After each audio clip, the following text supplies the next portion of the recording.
Olá, vamos conversar sobre dois modelos de processo de desenvolvimento de software, o modelo em cascata e a sua evolução, o modelo em cascata com retroalimentação, que surgiram lá atrás, na década de 80, com a finalidade de tentar organizar o que se chamava de crise do software, que nada mais era do que uma demanda latente de software e um mercado, ou seja, equipes de desenvolvimento que não atendiam a essa demanda, principalmente no que corresponde à qualidade, né? Então, qual era o contexto, né? Porque o primeiro deles surgiu, que foi o modelo em cascata, né?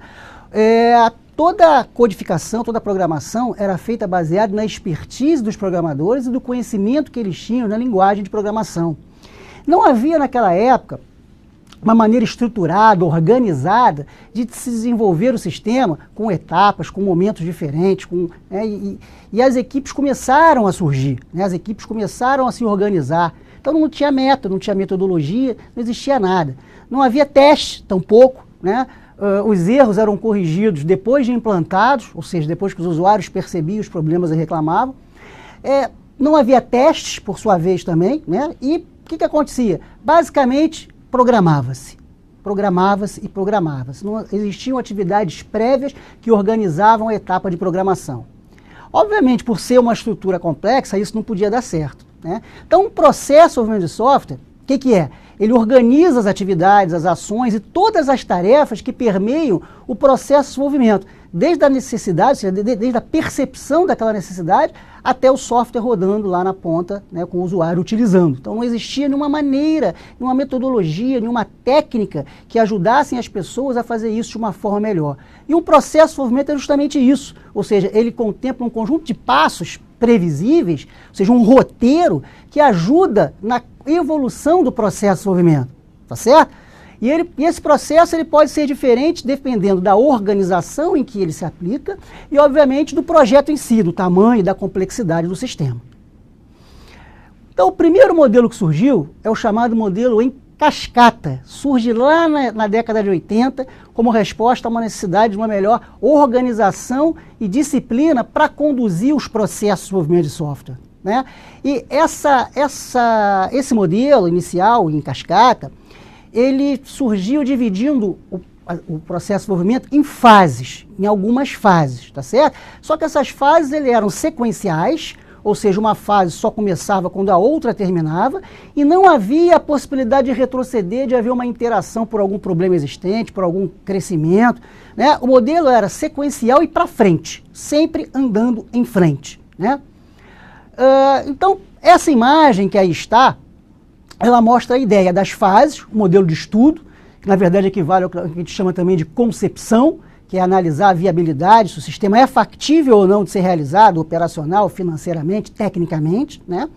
Na sequência, a fase de análise, ou seja, a fase em que você entendia o problema, entendia o contexto, levantava as necessidades das pessoas. Uma fase seguinte de projeto, ou seja, onde você olhava para a necessidade e associava a melhor tecnologia possível, ou seja, o que eu tenho de melhor nas minhas mãos para desenvolver essas necessidades. Então você fazia o projeto do software com a arquitetura, as telas e etc., né?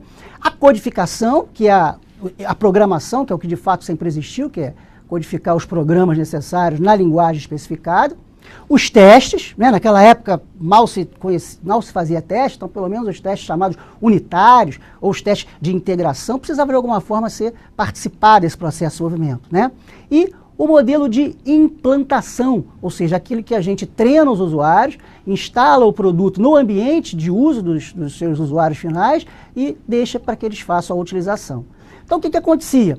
Se você estava na fase de projeto e descobria que na fase de análise faltou uma necessidade, você não podia retroceder para incluir essa necessidade. As pessoas tinham que fazer contratos de forma que ao final daquela fase prevista, iniciava-se uma nova fase onde poderia sim ser inseridos novos requisitos, alterar outros, né? Enfim, era algo bastante complexo e que gerava alguns tipos de problemas, né? Mas teve algumas vantagens. Por exemplo, o processo tornou-se estruturado. Agora sabe-se que existem fases, o que se faz em cada fase, o que se espera de cada fase. Então fica mais fácil você gerir uma equipe, por exemplo, né, diversa, onde eu tenho diferentes profissionais que vão atuar ou em fases subjacentes, ou em fases diferentes, ou vão, enfim, há uma organização melhor. E Ao final de cada fase, passa-se a ter o quê? Um ponto de controle muito claramente bem definido, favorecendo o quê? As verificações, né? Como eu não podia retroceder, eu tinha um problema com relação a isso. Então, isso era favorável, em geral, a sistemas menores, sistemas pequenos, em que você eventualmente não tinha que retroceder. Agora, nós tivemos muito problema com isso. O escopo, né? No início você acorda o escopo. Poxa, será que as pessoas, os usuários e os desenvolvedores conhecem o sistema tanto assim no início para definir todo o escopo necessário? Claro que não. Né? O nível de abstração das pessoas só percebe necessidade na medida em que ele vê a realidade. O que é a realidade para esse caso? É o software rodando, funcionando, as telas passando na frente do usuário. Aí sim ele era capaz de avaliar se aquele procedimento que o sistema permitia para ele, realmente o ajudava na realização da sua tarefa, que é o fundamental de um sistema. Né? O fato de não ter feedback entre as fases não favorecia uma atualização. Então, se o cara esquecia um requisito, ou tinha um requisito errado, você ia errado até o final. E o custo de retrocesso não existia essa possibilidade. Então, não possibilitava modificar os requisitos visualizados lá no início. Se ocorresse um atraso, você atrasava o projeto inteiro, porque é sequencial e para frente, né? Raramente o cliente sabia todos os requisitos lá no início. Né? Então o modelo em cascata ele teve dificuldade de se adequar às incertezas que são naturalmente, acontecem com naturalidade, são inerentes ao início do processo de desenvolvimento, onde as pessoas conhecem pouco. O usuário conhece um pouco mais, mas a equipe de desenvolvimento vai conhecendo o sistema e as suas necessidades, os seus usuários, à medida que o processo caminha. Tá certo?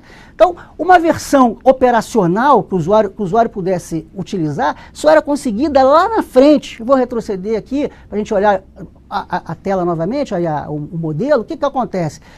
Eu tinha que ir até o final, tá certo? Para poder possibilitar uma versão que o usuário pudesse utilizar. Então, às vezes, ele esperava meses, dependendo do tamanho do projeto, anos. Né? E isso, obviamente, quando você voltava lá para apresentar o produto, daquele que ele previu lá no início, já tinha um monte de mudanças, não só porque ele esqueceu, mas porque também o mundo da empresa é dinâmico, né? As necessidades se alteram, os processos internos se modificam e os sistemas precisam acompanhar isso aí.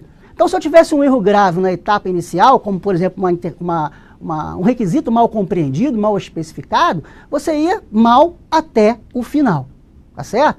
Até que, percebendo toda essa dificuldade e tendo a necessidade de caminhar cada vez mais, de forma mais eficiente no processo de desenvolvimento, criaram uma evolução desse modelo, criaram a retroalimentação. Ou seja, a imagem aí ela mostra com bastante clareza as várias fases do processo, porém com a possibilidade de retornar. Ou seja, se eu estou em análise, eu consigo retornar para a fase de estudo. Se eu estou em projeto, eu posso retornar tanto para rever um conceito de análise, como para rever a viabilidade na fase de estudo.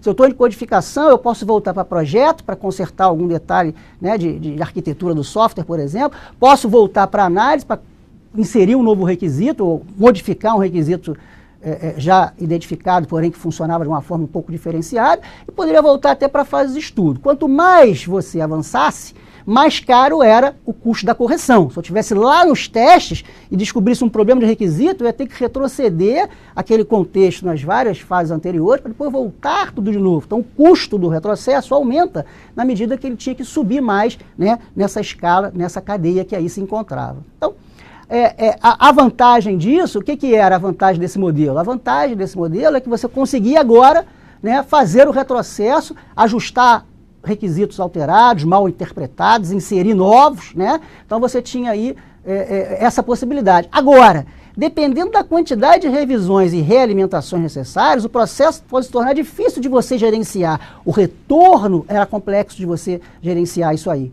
E o custo dessa revisão das fases anteriores, como eu falei, pode ser bastante alto se você precisa retroceder bastante. Então, esse modelo ajudou na questão de que o usuário tinha que iniciar, o modelo em cascata pressupunha que o usuário, a equipe, enfim, tinham que definir todos os requisitos no início.